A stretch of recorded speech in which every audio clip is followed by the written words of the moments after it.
Ohio State sending multiple offensive assistant coaches to visit five-star running back David Gabriel Georges. Tells you everything you need to know about how highly the Buckeyes view him.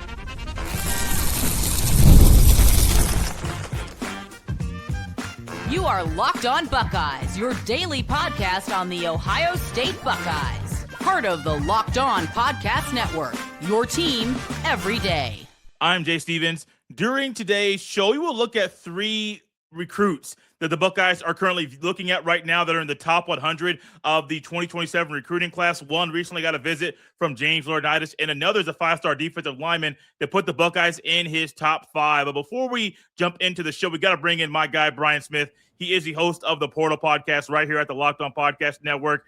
And like I mentioned last week, Brian's going to be with us a lot this summer, especially during the official visit season, diving into Buckeye recruits, diving into who the Buckeyes are in on, who they're battling with another school to get. It's going to be a lot of fun to get Brian on the show and get his expertise. He's a longtime recruiting analyst, and he's actually met one of the guys we're going to talk about today. But first, Brian, it's all about a five-star running back out of Tennessee at the Baylor School in David Gabriel Georges. And it's not every day you hear about a team sending every offensive assistant coach to visit one guy. But to me, that just shows how highly the Buckeyes view him. I mean, he's talented. He's a five-star, but the Buckeyes know they have to go out and do everything they can to land this recruit.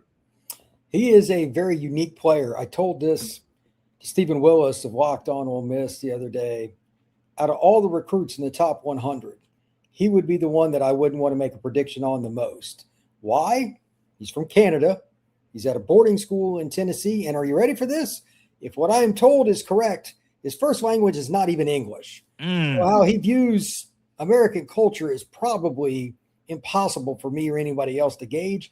And his top list of schools is pretty impressive too. He's in Chattanooga at the Baylor School, Tennessee, Ohio State, Ole Miss, and Georgia. All of them are very successful programs. They all have NIL, and he doesn't know diddly about anything because he just moved down here and he is a man-child. If you want to go look at photos of like David Gabriel Georges, he looked, if you got rid of the face, because you can tell he's younger based on his face, he looks like a 27-year-old NFL running back. He's 220 pounds, and I'd love to know what his body fat percentage is. It's not what mine is, I can assure you of that. He is yoked, and he's a plug-and-play guy in the Southeastern Conference or the Big Ten. Like, he could challenge Bo Jackson for carries kind of guy. Does that mean he would be ready to Ohio State mentally and all that? Again, because of all those other factors, I don't know. And I don't know if he's going to go to Ohio State, but everybody is chasing him, and his film is ridiculous. He's an every down running back in any area. Bo Schembechler and Woody Hayes both would have loved him. They ran similar offenses, and he's so athletic, you can put him out on the perimeter, run a screen to him. Not many corners are going to want to tackle him. That's a lot of ankle grabbing. So this is a special football player, and it's a cool story too, man. Again, he's Canada. Like this is good stuff. It's good stuff, and that's exactly how I would describe what I saw when watching his huddle film, because I wanted to quickly see what kind of player he was. I didn't want to come in here blind and just listen to your analysis of him. You don't have to watch many plays of him running the football to realize he's a dude. That's your rule. Like if it's 3 plays and I realize it, like I understand it.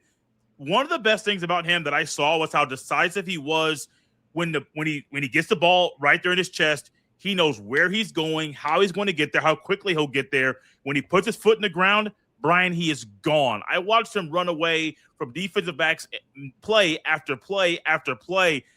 His size, his frame, his vision, it's all at an elite level at the running back position. And I understand why Ohio State sent the house to go try and get him. This young man can play. How many schools have a running back that started as a freshman and they're recruiting a kid that would be 2 years behind him and has a kind of chance to come in? Yeah. And I'm not saying he would beat out Bo because Bo knows the offense and all that. I think he's more physically gifted than even Bo was coming out of high school. If that puts it in, he's a little bigger, and I mean, Bo might be shiftier or something. You could argue, but this kid's basically the same player, slightly larger. If you're going to set the bar high, I guess Ohio State would be doing it. Now my question is, what else can they do if they sent the whole staff? I mean, that kind of sells itself. What else can they do to get him over the top? Because, again, he's from Canada. If I heard it, like his first language is not even English. I don't know how you recruit that kid. Like, that's got to be totally different. And maybe that's why they sent the stat, just to show the emotional side of it. Hey, like, we're invested in your future in Columbus, Ohio. But other than that, like, I think this could be one that drags out a while, because like Ole Miss had a recent good visit with him. I never count out Georgia for a running back. They always have a slew of running backs. And then Tennessee, from what I've been told by people that are around the Tennessee program, like, that's a massive priority. They've recruited him as hard, if not harder than anybody. They should. It's the in-state school. Right. So now, like, what is his criteria? Most of the time, I pretty much know, based on where a kid's from, who I talk to and all that, I have no idea what this kid's background is. I would love to know what's going to be the finalizing point for him to make a decision. David Gabriel Georges can do whatever he wants on a football field, but it's just going to be, where is that uniform going to be? Is it in East Tennessee? Is it going to be in Athens? Is it going to be in Oxford? Or is it going to be Columbus? I have no idea. And I'm really excited to see how his recruitment unfolds, because I don't think anybody really knows either. No, and it's interesting because normally when Ohio State goes this hard after a guy, and they also have that guy scheduled to be that first wave of official visits, David Gabriel Georges will be at Ohio State the weekend of May 29th for his official visit.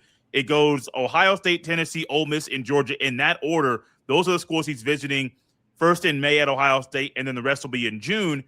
But if you just don't know, like, the story, and if you don't know what's going on and where he might go, there could be other schools that accept him on official visits during the season. And while Ohio State gets the first shot at him, the last shot may be what actually gets him. Maybe Alabama flies in, or maybe USC and Lincoln Riley starts to try to throw some money at him. You never know, and you would like to say Ohio State has the upper hand, but with who they're going up against, everybody has a good track record of running backs. Now, Ole Miss maybe not as much as Georgia, but who knows? They got in their backfield right now. Correct. That guy, I think he led the nation in touchdowns or something last year. But I mean, Ole Miss is pretty attractive. They were just in the Final Four. I mean, I didn't think I'd be saying that in my lifetime, but that's why college football is so awesome too. Trinidad Chambliss, he's kind of good, so that gives them a little bit of an edge in that regard. By the way, Keegan Croucher, at the same school as David Gabriel Georges, quarterback, he is committed to Ole Miss. So there's also that factor. He recently went with Gabriel Georges to Oxford on a visit. There's all kinds of little factors like this that are involved in recruiting. And the Baylor school is a boarding program. That's why they get some kids from Canada and stuff like that. They've got kids going all over the country. There could be a lot of different ties to different programs.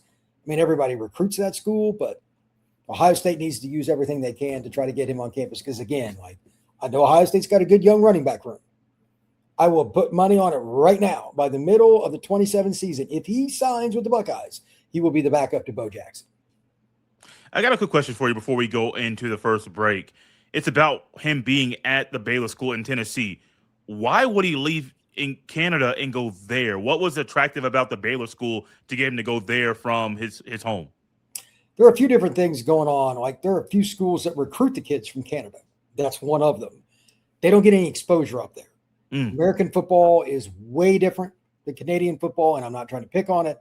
Most of the best athletes play hockey.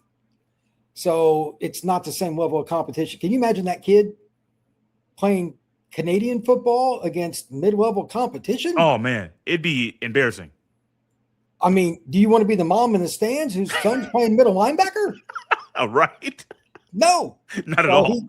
That's one of the reasons. So that's one of the schools that's done it. They've got money. It's a boarding school. It's in the South. It's located within 6 hours of numerous good programs. It's a pretty good fit. Like, it's about 6 hours or so from Columbus, give or take, something like that. So everybody has the reasons, but they went out and made it happen. There's a couple other schools that recruit kids too, and they might be the best one at it. From David Gabriel Georges, a young man that was visited by all the assistant coaches on the offensive side of the ball with the Buckeyes, to a guy in Cali who recently put the Buckeyes in his Final Five. We'll take a trip out west with Brian after the break. This episode is brought to you by Rouge Yet Ready. The NHL playoffs are here, where every shift matters, every moment is intense, and the pressure is at its highest. And just like performance matters on the ice, it matters off the ice too. That's where Rouge Yet comes in. Rouge Yet offers treatments designed to help you get ready and stay ready when it matters. Their top option, Rougiette Ready, combines clinically proven ingredients in a simple mint that dissolves under your tongue. It works fast, often in about 15 minutes, and can last up to 36 hours. And they also offer Go Long, designed to help with both performance and control. It's all about confidence and feeling like yourself again. Head to Rougiette.com/LockedOnNHL and get 15% off your ED treatment. That's RUGIET.com/LockedOnNHL for 15% off. Rougiette, performance medicine for men. As we welcome in Brian Smith to the show, one thing that I have loved about getting to know Brian and doing shows with him is that it's always interesting to hear his perspective when talking about recruits that he's met before. This next one is another young man he's had the privilege to meet in 5-star defensive lineman Marcus Fakatou. I had to ask Brian about the proper pronunciation of that name because I look at it, I think I got it, but sometimes I don't. 6'6", about 275, Brian. He's just one of those guys that when I was watching him, I wrote down high energy. And that was the first thing that popped off when I watched him play. Homie's like the Energizer Bunny. He just keeps going and going and going, but he goes at top speed every time he's on the field. Yeah, that's kind of his mentality. He's one of the kids from the Poly group out there. They play with Power 5 Elite. It's a 5-on-5 group that travels the country, and they've always got a lot of guys. That kid's going to SC and UCLA and Oregon and stuff last year. And he was a kid, even when he was a freshman, I asked my buddy that runs it, I'm like, who the hell is that guy? I said, where's he going to school? And he said, well, he's a freshman right now. And I said, oh, okay. Because at that time he was like 6'5". The next year, he told me he was like 6'7.5" last year. I don't know how accurate that is, but he's a tall drink of water. He was worried that he was going to get too tall to play defensive line. He's going to play offensive tackle. So he's finally stopped growing, but he's an elite player, always plays hard. He can play strong side end, as you would think with his length. He's got super long arms. But for a kid as long as he is, Marcus has the ability to change directions and move in space and chase plays down from behind. That's where the effort comes in that you were talking about. But you got to get in that position to have that opportunity. Not very many offensive tackles at the high school level. And he plays at a really good program and all that, have the ability to stay in front of him, and he'll chase something down from opposite side of the field. That, along with the fact that he's pretty strong and he's finally growing into his frame, he could be a guy that plays strong side DN on 2nd and 10, and then on 3rd and 7, you move him to D tackle and let him rush the passer against a guard. Those kind of players, those are chess pieces. It may be the same personnel on the field on 3rd down that you saw on 2nd, but where's everybody lining up? That is absolutely maddening for an offensive line coach, offensive coordinator. Marcus is one of the few defensive linemen that can do that. Linebackers move around a lot. Safeties move around a lot. Defensive linemen don't, unless they're really, really good. I would have taken Marcus after his freshman year. Wow. Yeah, because I knew he'd have been a redshirt kid, this and that. But again, he was 6'5", 250, like just right out the gate. And he's grown some since, but like he was just a young man that grew into it. And as far as me meeting him, personality, yes, sir, no, sir, just being pleasant, it's kind of an odd switch when he goes out and he does reps. And I've seen him multiple times at camp events, dog. As soon as he walks off, he has the rare ability to turn it off. Most kids can't do that. And some of the kids he's around aren't necessarily the easiest guys to turn it off, but he doesn't get caught up in the crowd. So I think he has more maturity than most kids his age. And I saw that even when he was a freshman. He's a heck of a lot more mature than a lot of kids, unfortunately, or as 20-year-olds. That's the kind of thing, like, look at his final group here. It's Texas. It's Oregon. I think USC's on the outskirts. I don't think they're involved that much, which is kind of weird, but I'm surprised by that. Oregon, Ohio State, Notre Dame. It's about as elite as it's going to get. I think Georgia was in it at one point, Penn State. Like, it's truly the top of the top. And all of these schools have been trading off on who's top of the board, and he's been overwhelmed, which that doesn't surprise me with his personality. He wants everybody to like him. But at the end of the day, Jay, there can only be one school. I don't know where it's going to be. I actually spoke to a couple of people about this recently. Not one person that I've spoken to has a prediction. Not one. Everybody's like, we're just going to wait till he commits. That's what everybody has told me. So, and this, of all recruits that we talk about today or anytime this spring, will be the one that I wait until signing day. Yeah, because his skill set is so rare. Yeah. Nobody's going to stop recruiting him. 6'7" DNs that can move inside do not grow on trees. So I would imagine that if Ohio State lost the battle or won the battle, it wouldn't make any difference. They'd have to recruit him the same thereafter. You think Marcus Freeman's going to give up? Right. You think that Steve Sarkisian's going to? Dan Lanning is infamous for flipping kids late in the pro. Like, this will be a battle all the way into December. So it's very interesting you mentioned the part about him playing on the edge on second down and then bumping inside the D tackle on third, because if the measurement is correct, and I don't know if the databases have all the heights and weights correct, I saw 6'6", 275. Most guys that are 275 in high school, they get to Ohio State, they're adding at minimum 10 to 15 pounds on the D-line. That's a minimum. Probably 20 pounds is a comfortable number. 295 is probably not going to be an edge at Ohio State. Now, with Patricia and how versatile and multiple he's going to be on defense, he might be able to utilize him on the edge and make it work. And so this might be a trend, Brian, where Larry Johnson likes a guy to be 6'5", 260, 265. Patricia might be able to take that bigger body, a guy who's a little bit longer, a little bit quicker and shiftier, let him play on the edge most of the time, and then bump him down inside on obvious passing situations. If that's a trend, this is going to be more of a normal old Patriots defensive front, I'd be cool with that. That defense was great. And if he brings that and just shifts all the personnel to what he wants, I'd be all for it. I also think that what you just said, it was a perfect segue. That three-man line stuff, you don't see much in college because you don't have enough guys that can play nose guard. Correct. And they lost the big dude last year, McDaniel or whatever his name was. He was, holy cow, he was a special player. I'm not saying they got a zero tech that weighs 350 like the handful of NFL guys.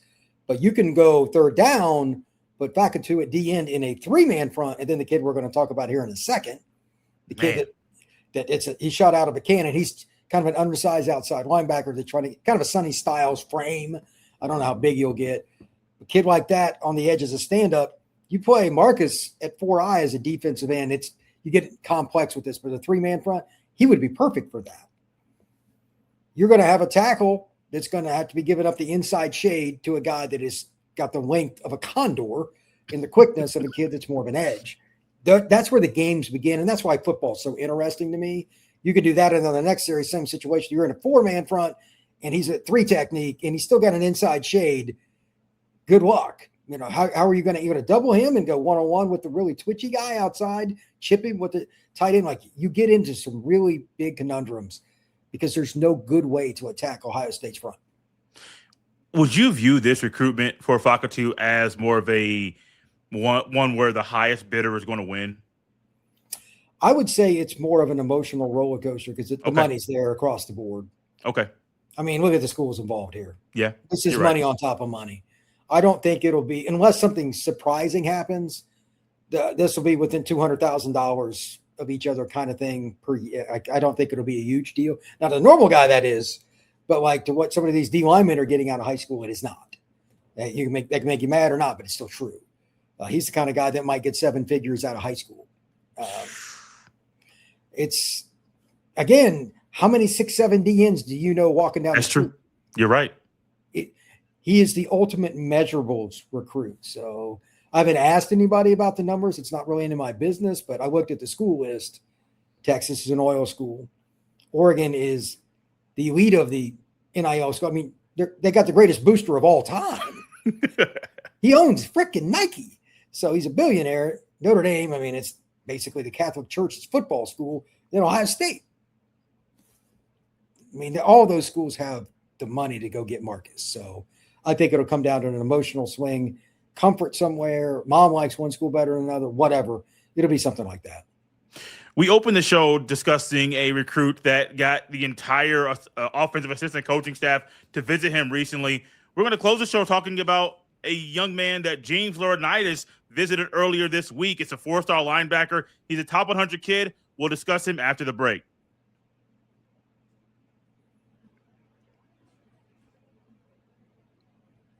Brian, when I was watching Prince Goldsby, 4-star linebacker from Missouri, who was the last guy on our list, I saw he's like 101 in one database. I don't care. I'm going to call him a top 100 kid because if he's 101 now, he'll probably be 90 or 80 down the road. But I liked what I saw from Prince Goldsby, the 4-star linebacker from Missouri. He was on the edge, and I'm not gonna lie, I got kind of annoyed at times because it seemed like the clips that they were playing, he's just getting untouched sacks. And I was like, I don't want to see him go untouched. I want to see him have to beat somebody to see how shifty he is, how strong he is. But once you got to the clips where he's actually having to beat a man or on a run play where he's looping inside, having to bounce in further down the line and make the tackle, I saw the shiftiness. I saw the tenacity. But I just saw a guy that's just going to go out there and go get it. He's a little bit smaller, but he knows how to get out there on the field and just go to where the football is. What you said in the last segment talking about Patricia using 3-man fronts, this is one of the reasons I think that it could be trending that way. This is the kind of guy that's going to play outside backer that they'll have to teach him to drop a little. I'm not saying he's Reese. I'm not saying that he's any of those guys that just got drafted, but it's in that mold. It's in that concept because he's long, he's athletic. He's got to add weight. They've got a great strength and conditioning program there, maybe the best one in the country. He'll be 6'4", 230 as a redshirt freshman, and then they'll let it kind of fit wherever it is. If it's inside linebacker, that's fine. If it's pass rusher, that's fine. If he's going to be a guy that drops and pass rushes, they'll figure that out because they have excellent coaching. But they want the piece of clay that has the athleticism to bend the edge and attack downhill. I think that's really where it stops. Yeah. I don't think you need any more if you're going to run a multiple front because it's harder to recruit for that because there are hardly any nose guards to run that. That's why nobody really runs it outside of a couple of teams.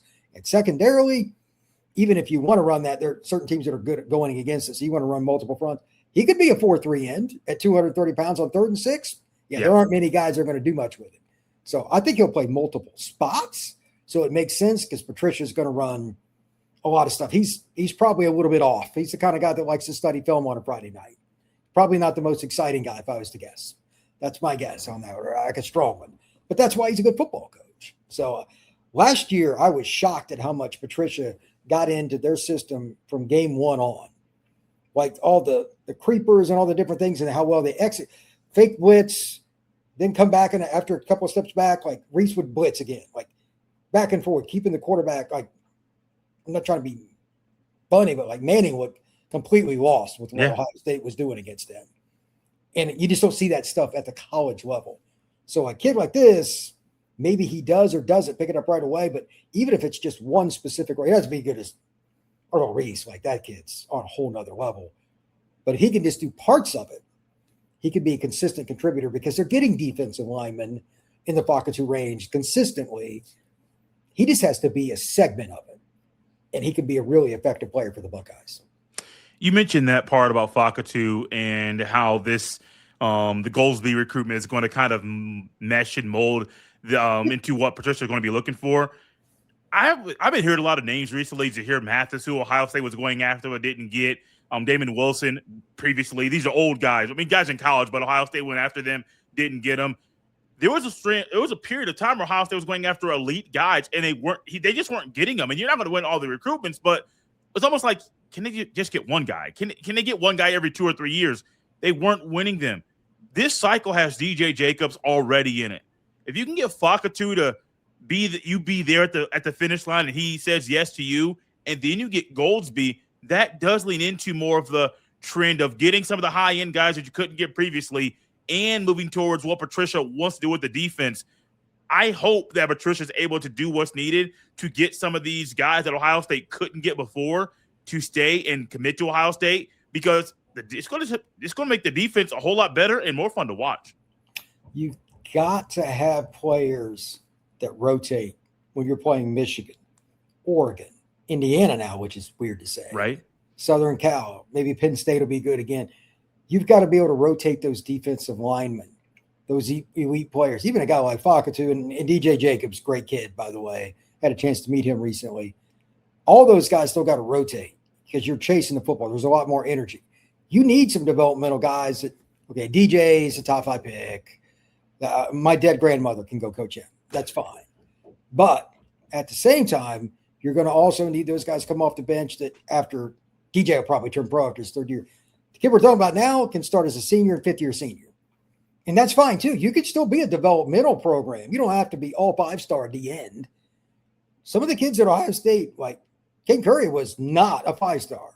He was a 4-star. He was heavily recruited, but it wasn't anywhere near where DJ is. He was still good, and he's still a guy that ended up making his efforts take him to the National Football League. So I think there's a chance that that's going to be kind of their path. You get like one of these guys, you're good. Now, if they get Fakatou to go with DJ, that's a whole other level. But if you can get both those and add this kid, their DN class would be the best in the country. Do you think that Laurinaitis' success early on as linebackers coach at Ohio State gives him the upper hand in this recruitment for Prince Goldsby? It depends on what he wants to do, because like you, I was saying the same thing when I watched the film. Okay, these clips are garbage because he's killing kids because he's not getting blocked. Right. Then I started seeing some of it. These kids need to switch it. Don't put the easy sacks up front. To put those at the back of the film. I want to see you beat somebody one-on-one. To that end, he has the speed and athleticism. Like there were a few plays against the run I thought were more important for me to evaluate because he had to disengage from somebody, stop his feet, change direction after contact. How well do you explode towards the ball carrier after that point? That's the difference between getting drafted and being a guy that's like me sitting on the couch when the NFL draft's on. I mean, your explosiveness after contact is everything in football. And he's got it. Now we know, again, Ohio State puts weight on players in a good way. They've done a great job for years. That's not going to change. This kid could be, if he wants to accept it, because he's already proven the downhill part, can he go backwards? The guys that play multiple spots at linebacker, like, again, this is low-hanging fruit because we're doing a Ohio State pod here, but Reese is probably as good a guy we've seen in the last 10 years from college to pro with that. Like, he did a little of everything. I'm not saying he's Reese, but it's in that mold. They want to find kids that'll learn scheme. I think that they're going to sell that to him and any other kid that's kind of an undersized edge. Hey, if you play just a little bit of linebacker too, we rush you about 40%, you drop about 30%, you play the run about 30%, you can get drafted. We don't care what you rank now in high school. We will train you within our scheme to be prepared for the National Football League. There's no way they're not selling that. Why wouldn't you? That's what Ohio State's complex scheme, and it is complex, is about. It'll take a year or so. Like when Reese came in, nobody thought he was going to be like this. Not at all. He was not anywhere in the stratosphere as that as a recruit. Obviously, it worked out, but he put in the time in the film room. He won more when the game wasn't being played or practice wasn't with film and hanging out with the coaches because he was always in the right spot. Being a freak helped too, but it was the mental stuff. Which players do that? Those are the ones that get drafted. Brian, let's close the show talking about a quarterback we talked about before we hit record in Brady Edmonds. We touched on him last time you were here with us about his recruitment, about the visits to UCLA. There's a picture going around on social media. I don't know who put it out there, but Brady Edmonds got a visit from a UCLA coach recently. And so some Ohio State fans might be a little bit confused or maybe unhappy with a man that's committed to them, the kid committed to Ohio State, consistently getting attention from UCLA. I'm going to ask you one question. It's the last thing we're going to talk about. How should Ohio State fans view Brady Edmonds still getting visits and attention from UCLA? I think there's a couple ways to look at that. Number one, obviously the Bruins are a definite threat, probably a very big threat. But the question is why? Well, Ohio State was looking around at wonderful champ Mons. So which one came first? Was Edmonds talking to UCLA or some other school first? Or did Ohio State tell Edmonds that they were taking a second quarterback? That is really where this starts. Now, from Ohio State perspective, the fans only care about whether Ohio State wins. Recruits care about whether they get to the NFL. Those are two polar opposites. That's the way it is. He may not have liked hearing there was a second quarterback. Then again, maybe he just wanted to visit UCLA. I don't know. But in today's world, you shouldn't be surprised either direction. They didn't get Mons, but regardless, UCLA is still involved. Would it kill Ohio State if they didn't get a quarterback in a class? No. They'll probably sign one of the top 3 quarterbacks next year. So who cares? But to that end, I think we'll just let this one play out. And by the way, congrats to UCLA. They're starting to recruit a little better. They're spending some money. So they're a threat for a team. Like last year, this would not have happened. No. Their NIL was embarrassing. But now they've opened up the purse string. There must be somebody they got to say, hey, we need to start winning some games again. But like from the outside looking in, as an Ohio State fan, this is probably a little bit of mud in your face. Welcome to recruiting in 2026. Anything goes. He is Brian Smith, the host of The Portal right here at the Locked On Podcast Network. Brian will be with us off and on throughout the summer, especially during official visit season, maybe twice a week. I don't know if we can get the schedules to work. I'll get Brian on to just dive deeper into recruiting because that's the main thing going on in the month of June. He is Brian Smith once again. You can follow him on Twitter at FBScout_Florida. You can follow me on the same platform at JStevens07. Buckeye fans, we're up out of here on a Feel Good Friday. We'll see you next time.